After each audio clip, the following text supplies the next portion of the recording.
Good morning, my Simply besties. We're making coffee. I just want to have a little bit of a conversation with you guys. Sometimes when I jump on lives with other people and things like that, I do get some questions of why I don't talk about bariatric surgery that much. Um, as we all know, there is a lot of drama that happens in this community, which I don't seem to understand why. We've all had somewhat of the same surgery, and not everyone's gonna heal the same, not everyone's gonna have the same outcome. Like I was saying, not everyone's gonna heal the same, not everyone's surgeon's gonna cut them with the same stomach. It's all gonna be different. So there is a lot of issues in the bariatric community, which I tend to really not understand why, and I tend to avoid the drama, to be honest with you. I just feel like bariatric surgery lately has become more of a fashion statement, in my personal opinion, so don't come for me in the comments. But lately, from what I've been hearing, a lot of people saying, they want it because certain situations, or they eat too much, or whatever the case may be, or people that have regained after surgery and want a revision. Like, I did not want to do a revision. I had no choice. I had severe acid reflux that I was like dying inside, and they had to literally fix my stomach. I'm able to eat a lot more things now than I have before, but still, like, I have days that I still have a little bit of heartburn and stuff like that. But I just feel like bariatric surgery is part of my story. It's not my story, if that makes sense, if you guys like understand where I'm coming from on that aspect. I'm a mom before anything, and I have children with special needs. I have 2 boys that have autism, and I have a daughter that has ADHD.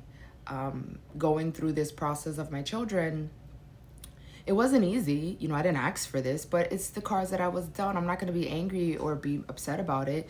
I learned to accept it, and I love my kids regardless, but it's like, I love being a bariatric patient. I'm very grateful for everyone that voted for me, that I won Bariatric Warrior, but I just want my story to be genuine and honest. I don't throw hate towards no one. I don't talk about no one on here. I don't hold grudges, I don't try to stop anyone's bag. That's not who I am. I support everyone. I'm there for, I support you. I'm there for them. I mean, like, I try to do what I can, but I have a busy life. I have 3 children, 2 dogs, a ferret, and a husband. And I have my own things that I'm trying to get out there and grow and do. And it's not easy. I'm the first one up at 6 o'clock in the morning every day, and I'm the last one to go to bed at midnight. I barely sleep. I have my own doctor's appointments, to the kids' doctor's appointments, to therapies, to school shopping, to birthdays. Summer is extremely busy for me because all my kids' birthdays is literally in the middle of summer. I have 2 in July and 1 in August, and then we're in back to school, and then start the holidays and the cooking and the gifts and the wrapping, and it's just so much. That's why I'm really changing my frame of thinking, because living in America, we're always on the hustle and bustle of everything, trying to survive, obviously, because shit out here is outrageous, right? But I have friends that do live in Europe. Now, I'm not saying everything is always greener on the other side, but I want that slow pace. Like, in Europe, they take siesta time, where you get an hour or 2 left off of work. You can go home and relax, calm down. They don't have to, like, we're always, that's America. Like, I want the European lifestyle.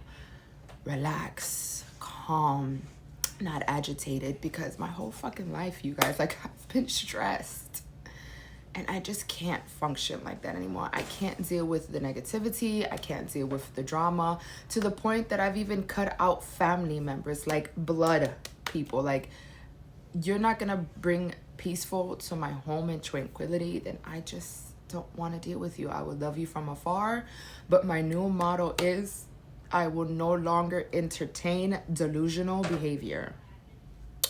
That's it. I'm done. I'm 35 years old. I'll be 36 next year in May. I don't want to continue the cycle into my 40s.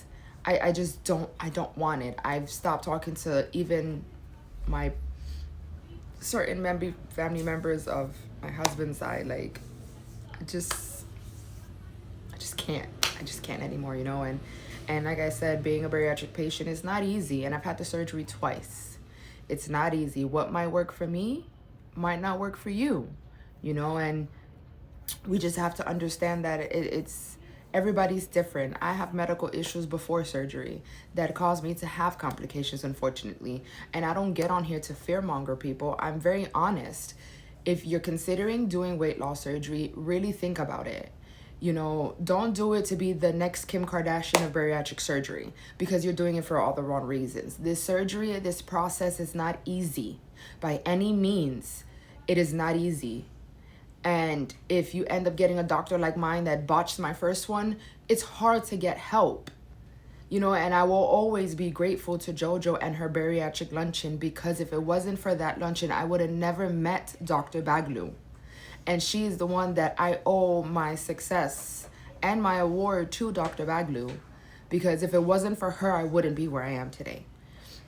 You know, and if it wasn't for JoJo, and if it wasn't for Norky, Natalie, Barry Mother, all of these people that held me accountable, hey, you shouldn't be doing that, hey, this and that, you get what I'm saying? Like, my family, my husband, my kids, it wasn't easy. I went through hell the first time. That I literally was like, Lord, I'm ready, come get me. I can't do this anymore. You know, I trying to eat, afraid to eat. I was all over the place. You know, and like nobody understood my circumstances of what I was going through, because apparently I was the only one in my little family circle that had complications. You know, so, but like I said, this surgery is not easy at all. You know what it is to be thirsty and hungry, and your head is telling you to eat, but when you put it in there, it comes right back up. No nutrition, no, like nothing, having to take medication, vitamins the rest of your life. You see, that I wasn't too worried about that, because again, I have a blood disorder, so I'm already take medication as it is and vaccines as it is, so I wasn't worried about that part.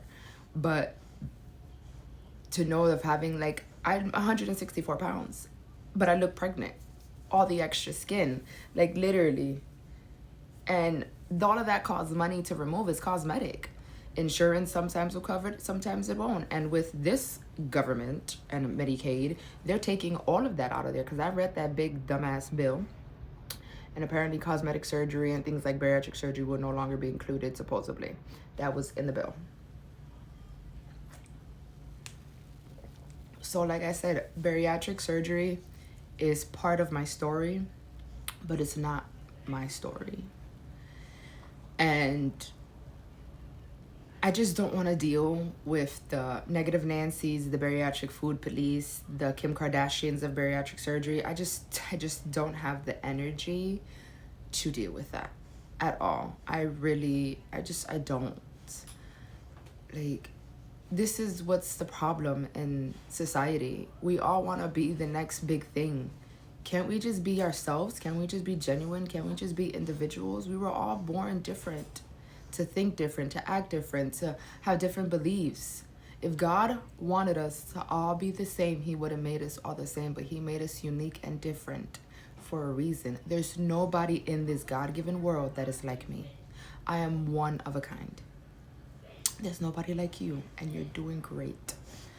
So I just wanted to touch on that's the reason why I really don't talk about weight loss surgery like that much, because I'm tired of the negative Nancy's and the Kim Kardashians of bariatric surgery wanting to be famous, you know, want to have this Kim Kardashian life on a Dollar Tree budget.